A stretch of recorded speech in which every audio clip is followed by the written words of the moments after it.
Hello everyone, welcome back to my channel. I hope you are doing well. Greetings to you. So I welcome you in the episode 4 of CEP series. CEP stand for Competitive Exam Preparation. इसमें हम journal science के बारे में बात करते हैं, बिल्कुल journal चीज़ें जो हमें पता होनी चाहिए, ठीक है। सो अब हमने डिस्कस किया था इन प्रीवियस वीडियो, हमने फिजिक्स की कुछ चीज़ें देखी, केमिस्ट्री की देखी, इंट्रो वीडियो में हमने साइंस के बारे में देखा कि उसकी 3 ब्रांचेस हैं। तो अब हम थर्ड ब्रांच पे आ चुके हैं। थर्ड ब्रांच हमारे पास क्या है? बायोलॉजी, ठीक है। तो थर्ड ब्रांच हमारे पास किसकी बात करती है? बायोलॉजी की। बायोलॉजी की मैंने आपको डिफाइन पहले भी बताई थी, bio means life, logy means study. तो स्टडी ऑफ लाइफ या फिर लाइफ की स्टडी, ठीक है। लाइफ स्टडी को हम क्या बोलते हैं? बायोलॉजी बोलते हैं, ये मैंने आपको बताया था, ठीक है। बट लाइफ की स्टडी मतलब हम कुछ चीज़ों को डिफाइन कर पा रहे हैं एज अ लिविंग और कुछ चीज़ों को हम डिफाइन कर पा रहे हैं एज अ नॉन लिविंग, ठीक है। तो हम किस चीज़ को बोलेंगे कि वो लिविंग है?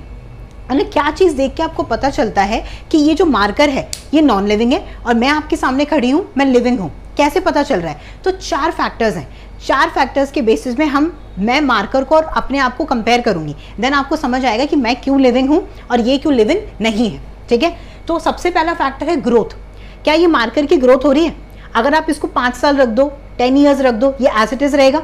बट अगर आप मेरे को 5 ईयर्स बाद देखोगे तो आपको मैं चेंज देखूंगी, क्योंकि मेरी बॉडी में क्या हो रही है? ग्रोथ हो रही है, ठीक है। अभी मैं जितने भी साल की हूँ, 5 ईयर्स बाद में और बढ़ जाऊंगी, मेरी एज बढ़ जाएगी, ठीक है। मेरे सेल्स बॉडी के ग्रो करेंगे, कुछ डैमेज होंगे, ठीक है। मेरी एज बढ़ेगी तो मैं एज करूंगी, ठीक है। रिंकल्स आएंगे फेस पे, ये सब चीज़ें होंगी। तो मेरी क्या हो रही है? ग्रोथ हो रही है, ठीक है। मैं जब छोटी थी, मैं पैदा हुई थी बिल्कुल छोटी सी थी, अब मैं बड़ी हो गई हूँ, तो ये मेरी ग्रोथ है, ठीक है। रिप्रोडक्शन क्या ये मार्कर अगर रख दें तो क्या ये अपने जैसे और 10 मार्कर प्रोड्यूस कर लेगा? नहीं करेगा, ठीक है। बट अगर कोई ह्यूमन है, कोई भी लिविंग ऑर्गेनिज्म है, वो क्या करते हैं? रिप्रोडक्शन करते हैं और वो बेबीज प्रोड्यूस करते हैं अपने जैसे ही ऑफस्प्रिंग्स। जैसे मैं अपने पेरेंट्स की बच्ची हूँ तो मैं उनके जैसे दिखती हूँ, उन्होंने मुझे प्रोड्यूस किया तो मैं उनकी ऑफस्प्रिंग हूँ। ऑफस्प्रिंग मतलब बेबी के लिए हम बायो में यूज करते हैं वर्ड ऑफस्प्रिंग। तो मैं रिप्रोडक्शन करते हैं, हमें अभी रिप्रोडक्शन करते हैं, सब ह्यूमंस करते हैं, एनिमल्स करते हैं, ठीक है। मेटाबॉलिज्म क्या होता है? अगर आप इसको इंक डालोगे तो क्या इंक, वो जो इंक मैं इसके अंदर डालती हूँ, वो किसी और चीज़ में कन्वर्ट हो जाएगी?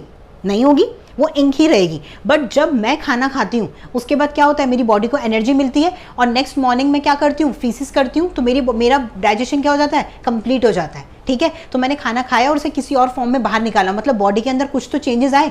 तो वो जो चेंजेस हैं, वो जो एनर्जी यूटिलाइजेशन है, वो खाने का जो कन्वर्जन है, रिप्रोडक्शन है, ठीक है, ये जो सारी चीज़ें हैं, डाइजेशन है, रेस्पिरेशन है, ठीक है, ये सब चीज़ें क्या हैं? ये हमारे पास मेटाबॉलिज्म है, ठीक है।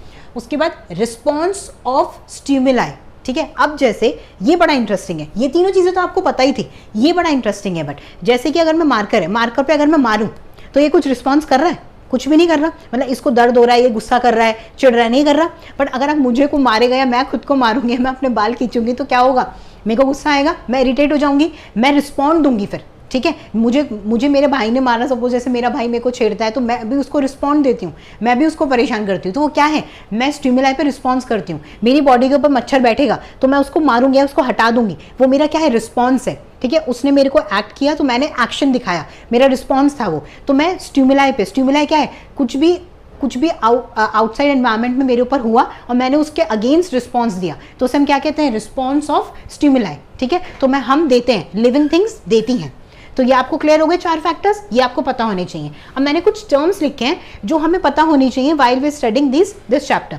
फौना, बायोलॉजी में पढ़ने के लिए फौना हम किसके लिए यूज करते हैं? जब भी फौना वर्ड लिखा हुआ है मतलब किसकी बात हो रही है? एनिमल किंगडम की बात हो रही है, किसी भी एनिमल की बात हो रही है तो फौना वर्ड भी यूज हो जाता है बहुत बार, ठीक है, क्वेश्चन में। प्लांट किंगडम को क्या बोलते हैं? फ्लोरा। जब भी हम किसी प्लांट की बात करते हैं तो आपको बहुत बार फ्लोरा टर्म लिखा हुआ दिख जाएगा, तो आपको बिल्कुल भी कंफ्यूज नहीं होना कि क्या टर्म है ये। फ्लोरा मतलब प्लांट की बात हो रही है, फौना मतलब एनिमल्स की बात हो रही है, ठीक है। कभी कभी आपको ना ये सिंबल्स भी दिखेंगे। मेल जो होते हैं ना, कोई भी मेल है, एनिमल मेल कोई भी है, उसके लिए हम ये सिंबल यूज करते हैं, ठीक है। मेल के लिए हम ये सिंबल यूज करेंगे, गोला डाल के उसके ऊपर एरो। फीमेल के लिए हम यूज करेंगे गोला डाल के नीचे प्लस का साइन, ठीक है। तो ये सिंबल है जो हम मेल्स के लिए और फीमेल्स के लिए यूज करते हैं। ये भी आपको क्वेश्चन में बहुत बार देखने को मिल जाएंगे, ठीक है। ऑटोट्रॉपिक कौन होते हैं? ऑटो मीन्स होता है सेल्फ, ऑटो वर्ड का मीन्स होता है सेल्फ, हमेशा याद रखना, ठीक है। सेल्फ, ट्रॉपिक का मतलब होता है खुद प्रोड्यूस करना। तो अपना खाना खुद कौन प्रोड्यूस करते हैं? प्लांट्स प्रोड्यूस करते हैं। तो प्लांट्स को हम क्या बोलते हैं? ऑटोट्रॉपिक, एनिमल्स को हम क्या बोलते हैं? हेट्रोट्रॉपिक। हेट्रो का मतलब होता है दूसरों पे डिपेंड रहना फॉर फूड। तो कौन होते हैं? वो एनिमल्स होते हैं सारे, हम लोग, ठीक है। हम सब जो एनिमल्स हैं सब प्लांट्स पे डिपेंड है फॉर फूड, ठीक है। हम खुद तो खाना प्रोड्यूस नहीं करते, ठीक है। दो और टर्म है जो मेरे को अभी याद आई, जो नॉन लिविंग चीजें हैं, मैं एक बार लिख देती हूँ। नॉन लिविंग चीजों को हम एबायोटिक भी बोलते हैं, आपको ये भी देखने को मिल सकता है। तो नॉन लिविंग थिंग को हम क्या बोलते हैं? एबायोटिक, ठीक है।